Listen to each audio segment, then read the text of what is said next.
Indy cuts it to 3. You go on that 7-0 run on offense. Just thinking about what you said before, the second half, the ankle got a little stiff when you returned the last time. I wondered how it felt this second half and how you were able to overcome that, if it did, down the stretch. Oh, much better. Much better than it did. I think that was the Toronto game, the last game that I played. The ankle just felt a lot more mobility, a lot more movement. It was warm. A tiny bit of soreness today. Right now, as the game is over, which I expected it, but I didn't have a setback today, so that's a damn good job for myself and for Mike Mancias and the medical team. Yeah, LeBron, it's so hard to replicate NBA basketball. You can't unless you're playing. So how important was today for you to just get out there, get a run in with the playoffs fast approaching? You know, the funny thing is, it actually threw me for a loop too, because I knew I wanted to kind of gear up and play in tonight's game, which I actually thought was a night game. And then yesterday we making a flight, and they said we play tomorrow at 1. So I was like, oh man. So I got to get going early. I got to get my engine revved up early, and I didn't know how the ankle was going to respond with it being a 1 o'clock start. So, which is actually 10 o'clock for us on the West Coast. But responded very well, and I'm excited about what tomorrow holds. All right, LeBron, and I'd be remiss not to just ask you about the Hall of Fame induction ceremony today. KG, Tim Duncan, and, of course, Kobe Bryant. You guys got the chip for him last season. Just wanted to know where your head's at with what's going on and everybody who's speaking later today. Well, it's a celebration of greats, and you just named 3 of them. One of them happened to be, a brother of ours with the Laker organization, someone who set the tone for this organization for 20 years. And Kobe, and it's an unbelievable time for himself, looking down on all the accomplishments that he had, for his wife and his daughters, and for his daughter that's up there going to be watching alongside Kobe when they watch the enshrinement. So it was a beautiful thing to see Vanessa, put the jacket on his daughter, on his eldest yesterday. Beautiful thing, and it's a beautiful time for the Lakers. Like I said, it's a celebration for another Laker great, and just happy to be a part of his legacy. How did you feel today getting back to the court? I felt great. Felt good to be back out there, letting the groin rest for a game. It felt good the entire time. Felt good after the treatment session after the Houston game, and then that practice in between games. So, a couple days between. Felt good to get the whole team back out there, get our rhythm and our chemistry again. So it felt great. I felt pretty good. A lot better than I did the last time I suited up. Just putting a lot of work. Obviously off the floor. Just getting my ankle right, getting my foot right. But I felt pretty good. Going into the game, and the last game I played, I think that was Toronto. I think that halftime break kind of stiffened my leg up, stiffened my ankle up. But tonight it was a complete 360 for me, or a complete 180, I would say, and allowed me to still play the game that I wanted to play. So I think every game I'll get better and better. But it was a good first test for me. LeBron, how can you compare how you feel now to like mid-March pre the Hawks game? I was much better then. Obviously, I had how many games up underneath my belt. I think I missed one game up until that point. I think that was the game right before the break. So as far as conditioning wise, my condition was at a really good place. My game was at a really good place. So it'll take a few games to get it all the way back, but I like where I am today. And just quick follow for both of you. What do you guys anticipate tomorrow for your workload? It's up to coach. Yeah, it's up to the coach and our training staff. Obviously, we know what's what we got to do to continue to get our body where it needs to be to play. But that's up to the coaching staff and the training staff, our medical team, on what our workload looks like. LeBron, you had that dunk off the lob from Schroeder in the first quarter.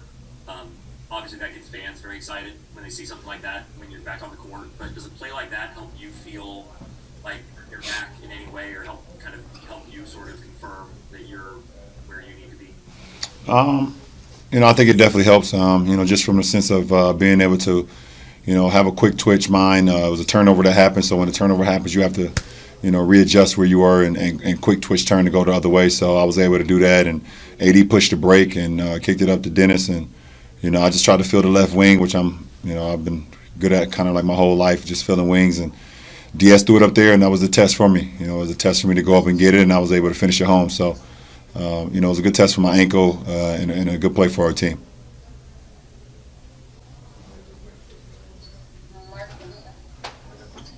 Hey, LeBron, good to see you. To follow up on the comments you made, the first return, you were saying at that point you don't think you'd ever get back to 100% in your career. Given the progress with this ankle, has that feeling changed in any way? I think whatever I say gets blown out of context. What I was saying is for me, as soon as I stepped foot in the NBA, as soon as I stepped on the NBA floor for the first time, I went to 99.9%. You don't never feel, as great as you felt the first time you ever stepped out there. So I'm saying I would never be able to get to 100%. That time has passed me. But for me, playing at a high level, I can always do that. I can be at 99.9. But once you get into the league and you start playing multiple games, you have the career that I've had, you've had the minutes that I've had, the longevity that I've had. As far as 100%, you never feel 100%. It's actually impossible. If that's the case, I'll play to 60, 70. You just don't. It doesn't happen that way. So now I should have clarified that, but obviously people ran with it and it was like, oh well, whatever. Appreciate you, Clark. Mike has a question for you. Anthony, 10 more free throw or 10 plus free throw attempts again for you tonight. I think last 2 years you guys are 23 and 4 when you get to the line that much, and just wondered if you've seen something with the level of aggression you can play with, and now LeBron getting back. How that's going to play out as you move forward, and how that has to do with just your game in general. I know it helps our team when I get to the line. It helps me get a rhythm when I get to the line, but being aggressive, puts the other team in foul trouble, which puts our team in a bonus, and we're able to shoot free throws for,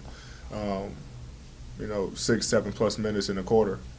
I think that it's beneficial for us throughout the game. But it's all about the scouting reports. Coach tells us every game if a team fouls a lot, and this is one of the teams that he thought that fouls a lot. So I just trying to be aggressive, draw fouls, and get to the line. BT? Bryant and AD, What's going on, B? everything good. Tomorrow, everything will be settled. So, what are your thoughts on the idea of maybe playing in the playing game or being the 6th seed? Let the chips fall where they may. Simple as that. We ready to go. Okay. AD, same way? Same way. We ready to play whatever game. If it's, playoffs where we're the 6th seed or we got to play in the play-in for the 7th seed. As a 7th seed, then, we don't care. It's not going to stop us, one way or the other, which one we do to take our mind off our goal. It's not going to give us any discouragement because we, not in the top 6, but, we don't really, care. We control what we can control, and that's winning this last ball game. And like you said, let the chips fall where they whatever you said. Where they may. Where they may. Thanks. Last 2 questions. Dan? Hey guys, hopefully you can hear me all right.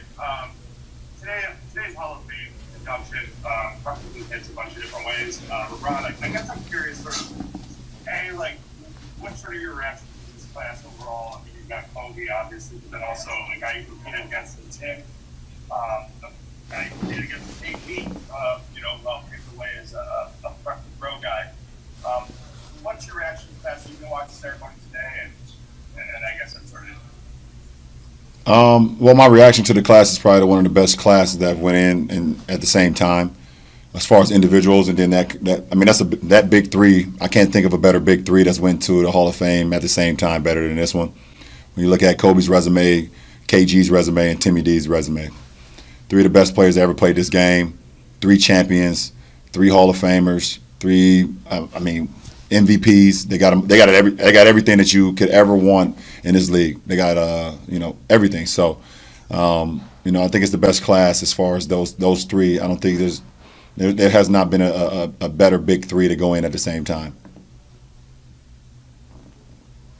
Last question, Michael Duarte.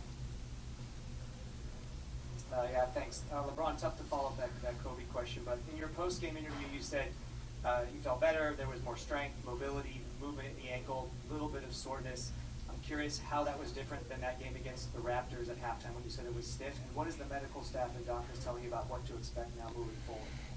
What was different? I don't know. I think it's just time.